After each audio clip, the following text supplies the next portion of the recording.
તાલીમ લીધી કે અવમૈડા એક આઈડિયા ગોતી લીધો એને. મારી વાર્તાનું નામ છે ચાલાક સસલું. એક જંગલ હતું, તેમાં એક ગુફા હતી, તેમાં સિંહ હતો. એ બધાને શિકાર કરવા આવતો હતો.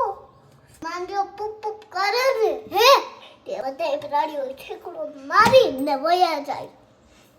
એક દિવસ એમ વિચાર તાલીમ લીધી કે હવે શું કરું, આપણે તો ત્યાં જ સિંહની ત્યાં જઈએ. તો પછી સાચું કીધું ને ત્યાં જવાનું શરૂ કરી દીધું.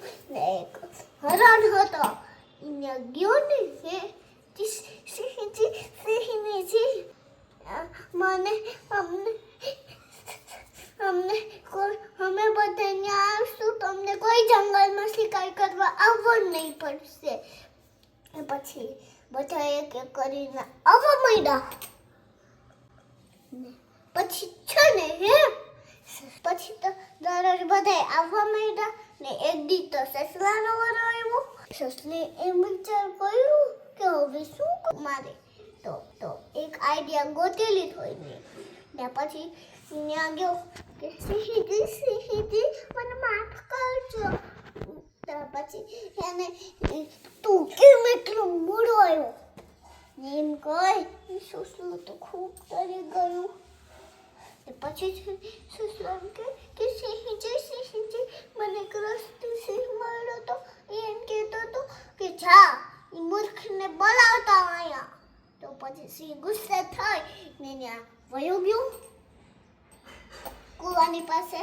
તો ત્યાં કૂવાની અંદર આપણો પડછાયા દેખાતો હોય ને પાણી હોયતી. તો સિંહ તો એમ કર્યું તો ઓલામાંથી અવાજ આવ્યો. શેમાંથી? કૂવામાંથી. ને પછી છે ને ડૂબકી મારી ગયો. પછી બચાવ કરવા માંડ્યો. ને પછી સસલું એમ કહે કે હું તને ખોટું બોલીને અહીંયા લઈ આવ્યો. હવે તો બધાય પ્રાણીઓ ખુશ થઈ. પછી તો બધાય પ્રાણીઓ ખુશ થઈ ને સિંહ વયો ગયો. એટલે કોઈને પૂપ ના કરવું પડ્યું ને બધાય મજેથી રહેવા લાગ્યા. એટલે આપણે એના માટે શું શીખવું જોઈએ? પણ મુશ્કેલ ના સમયે સસલાની જેમ ચાલાક બની જવું જોઈએ.